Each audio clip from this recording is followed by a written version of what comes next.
Solta a música, solta o hino do Corinthians aí, Coquinho. Vitória de virada lá no Nabi Abichedil, na Bizão, contra o Bragabu, né? 2 para o Corinthians, 1 para o Bragantino, com gols de Thales Magno, o Thales Mágico, como é chamado pela fiel torcida, e também dele, Pedro Raul. Piperno, gostou da vitória do seu Coringão, Piperno? Boa tarde. Boa tarde, Pedro Marcos. Que inspiração para essa sexta-feira, hein, Pedro Marcos? Que coisa fantástica aí. Olha, dá a impressão assim, Modelei, que ele tomou uma espécie de feno grego verbal e tal. Tá hoje, né, imponente, soltando de tudo, maravilha e tal. Mas o nosso todo-poderoso... É que foi um belo resultado, se é que você pegou a referência do que a gente estava comentando aqui em off. Um belo resultado do Corinthians. Não, vou falar um negócio para você. Você tem toda a razão, né? Foi um resultado muito... Deixa o torcedor do Corinthians muito estimulado, muito motivado para essa temporada. Mas, sobretudo, olha, o Corinthians, com a vitória de ontem, o Corinthians acumula 10 vitórias em sequência contra times da Série A do futebol brasileiro. Isso é um dado, eu diria, bastante relevante. Não é alguma coisa banal. Eu costumo sempre repetir que o mês de janeiro é o pior e mais inútil mês do ano para se comentar futebol. Por quê? Porque o mês de janeiro, ele é a ocasião propícia para aquele tipo assim de, pegando até um gancho na empolgação do Pedrinho, para aquele tipo de ejaculação precoce analítica. Por quê? E tudo que você fala é registrado. Certo, então, é gravado. Tá certo? O telespectador não esquece, ele tem uma memória muito melhor do que a nossa. Você possivelmente não lembra o que você falou ontem, não que seja irresponsável, que você fala tanta coisa, você passa. Só estou acrescentando para reforçar isso, porque isso acontece todos os anos. Aquilo que você dá, digamos assim, como quase uma visão do cenário anual, normalmente é difícil de se confirmar ao longo da caminhada. Mas a turma lembra que você falou em janeiro. Claro, sim. E quando chegar em agosto, lembra a bobagem que você falou em janeiro. Então você tem razão. É um mês perigoso mesmo para você expressar uma opinião, entre aspas, definitiva. Ô, Vanderlei, porque tem muita gente que utiliza os 2, 3 primeiros jogos de qualquer temporada para estabelecer aquilo como, assim, verdades absolutas que vão acompanhar o clube, o jogador, para o ano todo. E, obviamente, nós estamos ainda em um período de pré-temporada. Aliás, o futebol brasileiro em 2025 teve uma micro pré-temporada. Então está todo mundo treinando ainda. São amistosos de luxo que valem pontos. Então é claro que começar com uma série de derrotas, obviamente, vai causar um prejuízo lá na frente, porque é um campeonato de tiro curtíssimo nessa fase de classificação. Dito isso, é óbvio que o Corinthians começa empolgado, né? Ganha fora de um time de Série A do futebol brasileiro.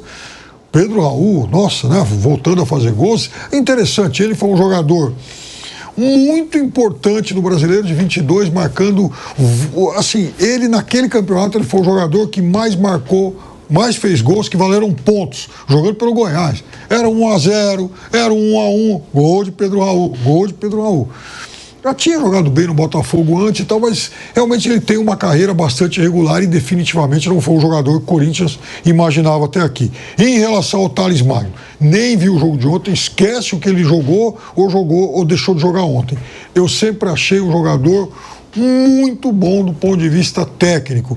Jogador que eu ainda acho que vai ser dos bons. Ele é alguém que sempre foi mal aproveitado no futebol brasileiro, especialmente no seu período de Vasco da Gama. Por quê? Porque muitos técnicos viram no Thales Magno um jogador de extrema habilidade e que então tinha que funcionar como um ponta. Olha, ele jogava confinado, ele jogava quase em cima da linha lateral, então ele tinha só um lado, por exemplo, para correr, para driblar e tal, porque o espaço para ele ficava muito escasso. O Thales Magno, tendo liberdade de movimentação, vai se tornar cada vez mais um jogador de muita criatividade. Então o Corinthians tende a ganhar muito com isso.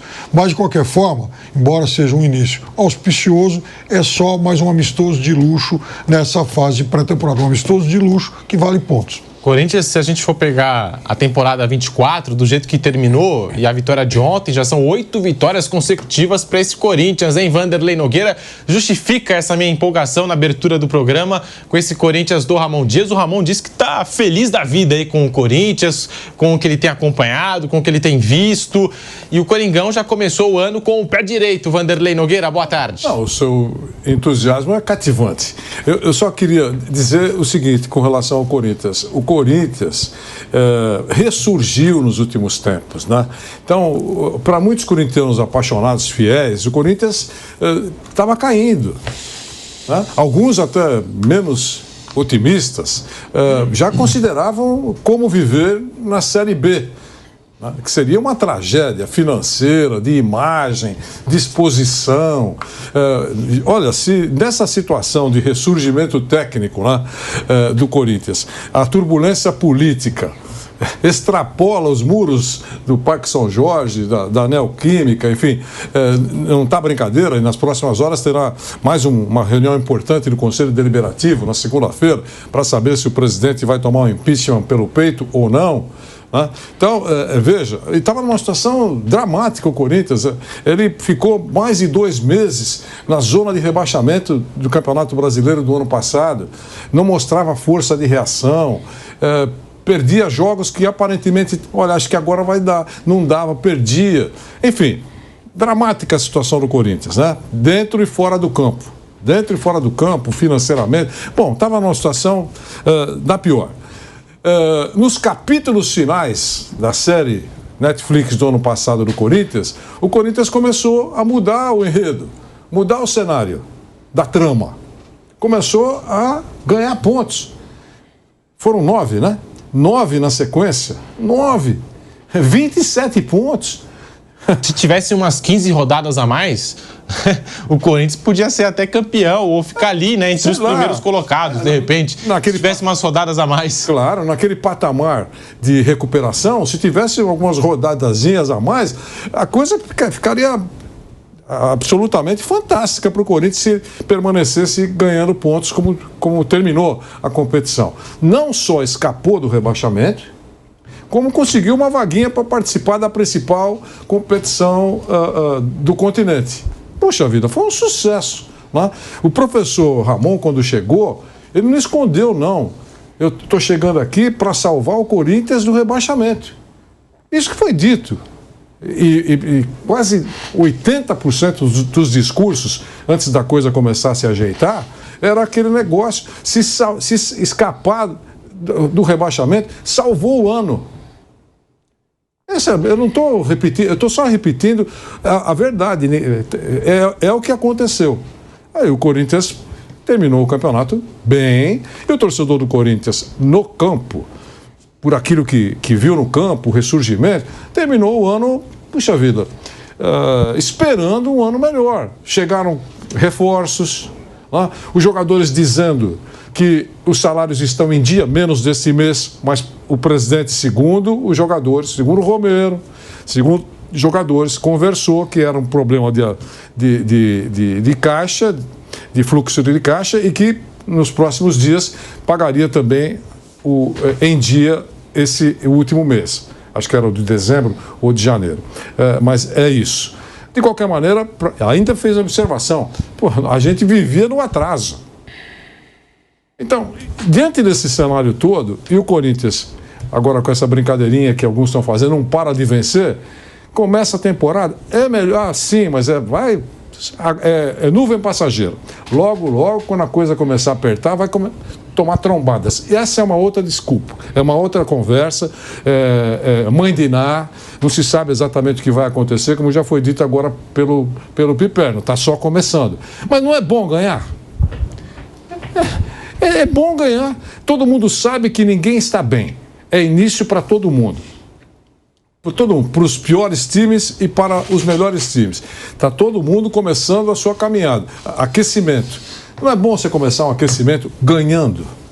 É bom. Para o Augusto Melo, então, nem se fala, porque enquanto o Corinthians está bem dentro de campo, o processo de impeachment, a turbulência política dele fica de lado, fica em segundo plano. Então, o Corinthians em campo vai mantendo o presidente no cargo. Numa análise de velhinha do Taubaté, Análise de velhinha do Taubaté. O time bem enfraquece a oposição. Exato. Mas isso é velhinha de Taubaté.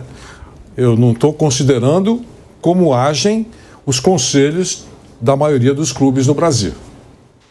Alguns conselheiros, pelo que a gente nota, não só do Corinthians, mas de uma forma geral, alguns conselheiros não sabem nem quando o time vai jogar. É um ato absolutamente político e que carteirinha tem um peso muito especial na vida desse grupo de pessoas, com as raríssimas exceções. Então é isso que eu queria falar sobre o Corinthians. Eu acho que começar vencendo é bom. Se vai persistir, é uma outra conversa, mas é muito bom para a torcida do Corinthians ter digamos assim, essa amostra de que a coisa pode ser melhor do que o ano passado. A sequência do Corinthians no Campeonato Brasileiro foi de 9 vitórias. É que teve aquela derrota lá na Copa Sul-Americana para o Racing. Por isso eu estou falando aqui de 8 vitórias consecutivas, né? Contando o término do Campeonato Brasileiro e agora o início da temporada 25 com o Campeonato Paulista. E tem mais, o Corinthians terminou o segundo turno com a segunda melhor campanha. Ficou só atrás do Botafogo e por 3 pontos. E o Ramon Dias, quando ele assumiu o Corinthians, se ele tivesse assumido o Corinthians, sei lá, o Corinthians não tinha pontuado ainda no Brasileirão, vamos supor. Ramon Dias chegou, Corinthians 0 pontos, último colocado. O Corinthians, ainda assim, teria se livrado do rebaixamento. É o levantamento que a nossa produção fez, que o nosso Kaique Lima, que está na coordenação do Bate-Pronto, fez. Então é impressionante essa fase do Corinthians. Raí Monteiro, boa tarde, bem-vindo ao Bate-Pronto da Jovem Pan. Será que o Corinthians consegue dar continuidade? Dá para imaginar o Corinthians dando sequência a essa fase positiva, Raí? Boa tarde. Boa tarde, Pedro. Um abraço para você, Vanderlei, Piperno, amigos e amigas que nos acompanham por aqui. Acredito que sim, né? Nesse começo de temporada, até pelos desafios que não são tão desafiadores assim do Campeonato Estadual. Eu estive ontem em Bragança, né? Ao lado do nosso companheiro Vitor Boni, acompanhando essa jornada, a vitória do Corinthians, a virada do Corinthians.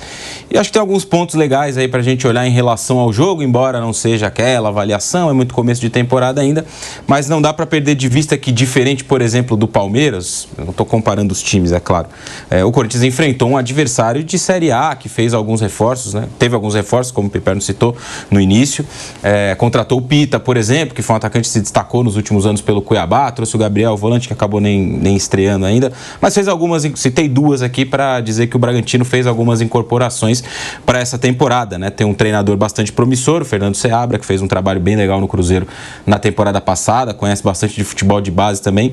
Então era um início mais desafiador para o Corinthians e a estratégia da comissão técnica foi dividir o elenco e usar uma formação alternativa nesse primeiro jogo. E acho que tem ali dentro desse aspecto, né, algumas respostas positivas quando a gente olha para a profundidade do elenco, principalmente. Então no meio-campo, hoje dá pra gente dizer que o Corinthians, no seu desenho original, né, o meio-campo titular, tem o Carrilho como um jogador fundamental, tem o Bidon como um jogador fundamental e tem talvez o Ranieri como aquela peça à frente da defesa. Ontem a gente viu de início Charles, Alex Santana e o Martínez, depois no segundo tempo veio o Rian, então o Corinthians tem muitas peças para esse setor especificamente. Teve o Thales Magno, que nesse momento tem um status de reserva, né? Se a gente olhar para o que acabou, para como acabou a última temporada, o trio de frente, entre aspas, do Corinthians, tem o Garro naquela posição mais central, com as questões aí que ele vai ter que resolver, e o Yuri Alberto e o Memphis Depay. Então o Thales Magno tem um status de reserva. Deu uma resposta positiva ontem, marcando um gol, fazendo uma outra boa jogada. O Pedro Raul voltou a marcar depois de 9 meses, um período bastante expressivo também. E acho que é interessante a gente olhar para o Pedro Raul, e ele até falou sobre isso na Zona Mista depois do jogo, traçando talvez uma comparação com o que aconteceu com o Yuri Alberto na temporada passada. Não estou comparando os dois jogadores, o Pedro Raul de fato fez um 2024 bastante abaixo da crítica, né? Mas ele também não é um jogador que não possa ser útil, não possa ser utilizado.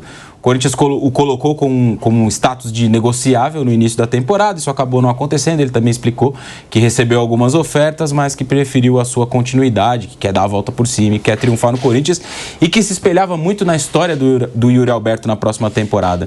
Então acho que ele pode ser uma composição útil de elenco. É um jogador caro? Sim, não é nem um pouco barato o custo do Pedro Raul para o Corinthians ao longo dos últimos anos, e não vai ser dentro dessa temporada também. Mas também não é um jogador que dá para você abrir mão e falar, beleza, não quero, vai ficar encostado e não vou usar, se não conseguiu negociar, é claro. Então acho que esse jogo de ontem pode significar aí um ponto de virada para que o Pedro Raul, somando o gol que ele marcou, uma boa exibição tal, com a vontade que ele tem de dar a volta por cima, conseguir alcançar esse objetivo. Se vai cumprir ou não, a gente vai descobrir nas próximas semanas, mas acho que a iniciativa dele de se colocar ali como um cara que quer vencer no Corinthians e ter conseguido marcar um gol ontem pode ajudar nesse caminho. O Pedro Raul não marcava com a camisa do Corinthians desde o dia 9 de abril de 2024, numa goleada pela Copa Sul-Americana contra o Nacional do Paraguai, hein? Então, daqui a pouco ia completar o aniversário de um ano que o Pedro Raul não marcava, não balançava as redes com a camisa do Corinthians. E hoje se discute bastante esse pacote Pedro Raul, não é, Vanderlei? Mas isso na vida de atacante leva o cara para terapia, né? Atacante que não faz gol, mas ele colabora muito, ele ajuda muito na marcação, ele é um cara, olha... Foi maravilhoso, mas a falta de gol, de uma maneira geral, faz a psicóloga nos clubes que tem a vantagem de ter uma psicóloga, faz a psicóloga trabalhar, porque realmente não é fácil. Gabriel Jesus na seleção. Gabriel Jesus na seleção. Mas a seleção tem uma psicóloga, mas que compõe a comissão técnica da seleção brasileira, aliás, muito boa, né? Trabalhava no Bahia com o Rogério Ceni, dizem que é uma profissional excelente, mas o sistema de disputa, o sistema de trabalho da psicóloga numa comissão não atuante, primeiro, é bom que tenha, quero deixar bem claro, mas a receita, segundo os principais psicólogos do esporte aqui no Brasil, nós temos o professor doutor João Ricardo Kozak, que é presidente, inclusive, da Associação Paulista de Psicólogos do Esporte, mas tem um personagem importante nessa área já há muitos anos, há décadas. Ele entende e defende essa tese, que é de muitos outros psicólogos, que o trabalho tem que ser permanente. Não pode ser um trabalho... faz de conta, de diarista. Você contrata o psicólogo por uma sessão no esporte, eu estou dizendo. É aquele que começa a temporada, termina a temporada, e os principais atletas do mundo como tem um preparador físico pessoal, tem um psicólogo esportivo pessoal. Então, é só para deixar muito claro que isso é muito importante. Eu só coloquei esse detalhe, lembrando que para atacante, é muito importante estar a cabeça equilibrada, porque a falta de gols faz o cara balançar. Outro que precisa muito de ajuda da psicologia, em alguns casos, é uma função que o cara tem que ser um budista. Goleiro reserva. Goleiro reserva de goleiro bom, o Everton. Everton, goleiro bom, é titular absoluto. Me diz o Pedrinho toda hora aqui, ele chega, ei, Everton tem mais 10. É verdade. Titular absoluta do Palmeiras. O Palmeiras tem um ótimo goleiro reserva, que é o Lomba. Tem 38 anos, o Everton tem 37. Então não tem esse negócio de que está jogando experiente e estamos preparando um goleiro. Tem lá o quarto, quinto goleiro, eu sei. Mas o goleiro reserva do Palmeiras é o Lomba, um goleiro rodado, com mais de 600 jogos, certo? E que tem a virtude da paciência. Ele jogou, na sua caminhada toda no Palmeiras, só 22 partidas. E renovou agora. O Palmeiras corretamente renovou o contrato dele por mais uma temporada. Então o Palmeiras tem 2 experientes e bons goleiros. Estou falando tudo isso porque alguns goleiros foram eternos reservas. Bons goleiros, eternos reservas, e que sempre tiveram equilíbrio, entenderam a situação. Walter, o goleiro não machuca, raramente machuca. Então, ou você é goleiro reserva a tua vida inteira e vai ficar maluco, ou você compreende que você está num grande clube e você tem uma função de expectativa. E mais, não pode torcer contra. Porque se você torcer contra, a turma percebe que você fica secando o titular a falhar durante o jogo.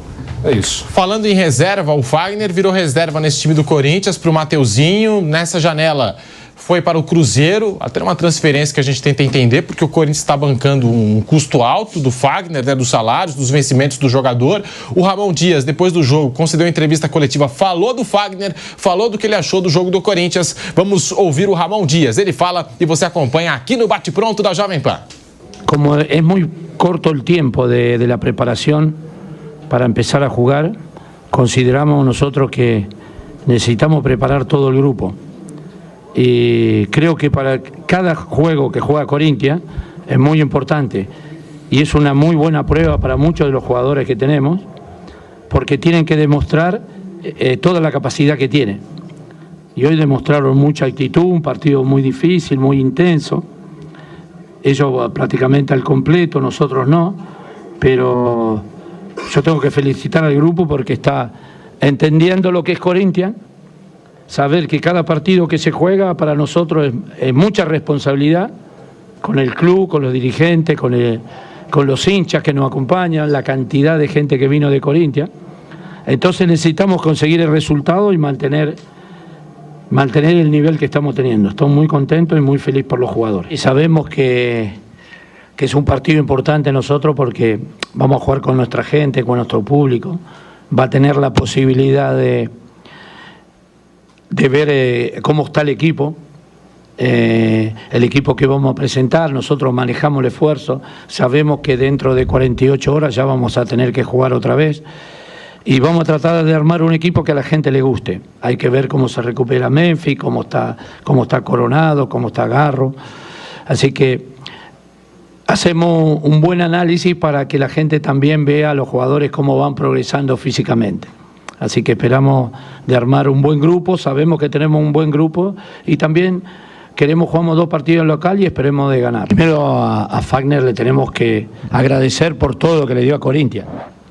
Un jugador muy importante, de alto nivel, respondió siempre de la mejor manera, pero también el club tiene que pensar en el futuro, tiene que pensar en el futuro inmediato donde a los jóvenes hay que hacerlos crecer y eso que lo que decidimos fue entre todos muy importante porque también pensamos en Corinthians no solo a corto plazo, sino a largo plazo porque se lo necesita y esa fue la razón de eso.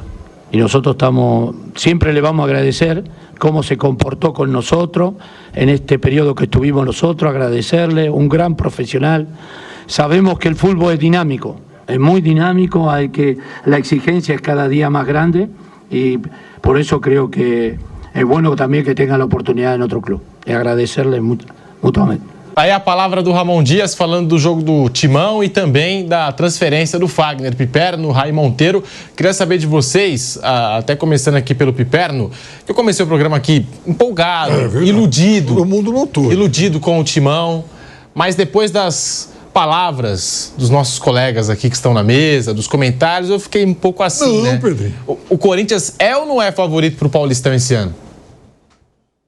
O Corinthians, na minha modesta avaliação, é o segundo favorito ao título. O Corinthians é o favorito para disputar a final contra o Palmeiras. Acho que hoje, claro que os elencos podem mudar no transcorrer do campeonato, mas o recorte do final do Campeonato Brasileiro aponta para isso. E o Corinthians não perdeu jogadores importantes. O Depay está aí, o Yuri Alberto, que teve proposta para sair, continua. Então, assim, eu acho que por tudo que o Corinthians fez na reta final, e essa reta final a gente está falando em mais ou menos 2 meses, é um recorte razoável aí. Então eu acho que o Corinthians entra nesse Campeonato Paulista com o status de principal desafiante do Palmeiras. Agora, se o São Paulo vai reagir, se o Santos vai se reforçar mais e tal, a gente ainda não sabe. Lembrando que nos últimos 2 campeonatos, os adversários do Palmeiras nas finais foram o Água Santa, é um time que mal tinha divisão no Brasileiro, né? Agora é um time de Série D, e o Santos, que o ano passado foi um time de Série B do Campeonato Brasileiro. Ou seja, é um campeonato com margem para algumas surpresas. Agora, Vanderlei, eu não vou resistir a contar uma história rápida, então, sobre o Lomba, né? Já que olha, então, rapidinho, porque eu vou ter que fazer um rápido intervalo na Rádio Jovem Pan e a gente já volta com o Bate Pronto para você também pela rede Jovem Pan News. Seguimos no YouTube. Vai deixando o seu like no canal do YouTube Jovem Pan Esportes. Pode continuar, Piperno. Agora, o Vanderlei citou o Marcelo Lomba. E outro dia, eu tomei um café com o ex-presidente Arnaldo Tironi, ex-presidente do Palmeiras. Aquele. E o Tironi lá me contando, né? Muitos bastidores daquela época, confusa, o clube quase falido e tal, né? Aí ele falou, você vê esse Marcelo Lomba e tal, a gente tentou contratar ele. Eu falei, vamos, presidente. Eu estava no Bahia na época, então a gente tentou contratar. Mas aí, o pessoal nosso aqui, então, preferiu seguir lá com o Deola, o Bruno, os meninos que estavam subindo, e por isso a gente não fechou com ele. Isso aí. E aí, o resto é história. É história. Aí, Monteiro, o Corinthians é favorito para o Campeonato Paulista esse ano, pelo que jogou no ano passado e já começou a temporada com vitória, Raí? Não. Favorito ao título do Paulista é o Palmeiras. É o melhor time do estado hoje, com alguma folga, o mais estável, mais sólido. É o atual tricampeão, foi vice-campeão brasileiro na temporada passada. Então, me parece bem claro que o Palmeiras é o principal favorito. Mas acho que o Corinthians foi alçado aí ao status de segunda força, né? Se a gente olhar para o recorte da temporada passada, o início do Campeonato Paulista, nos últimos anos tem sido assim, né? Palmeiras e São Paulo têm dividido ali nem tanto dividido, mas o São Paulo tem tido esse papel de segunda força. No ano passado entrou no Paulistão como vice-campeão, como campeão da Copa do Brasil, enfim, como uma equipe que poderia rivalizar com o Palmeiras pelo título. Isso acabou nem acontecendo, o Palmeiras fez a final contra o Santos. Então, colocando ali numa ordem os 4, né? Acho que o Palmeiras é o primeiro com alguma sobra, o Corinthians vem na segunda raia, por conta da temporada passada e o time forte também que tem para esse ano. O São Paulo é um terceiro colocado, porque ainda se tem muitas dúvidas de como o Zubeldia vai montar esse time e de como esse time vai funcionar com Oscar, Lucas, Luciano, talvez todos esses caras juntos.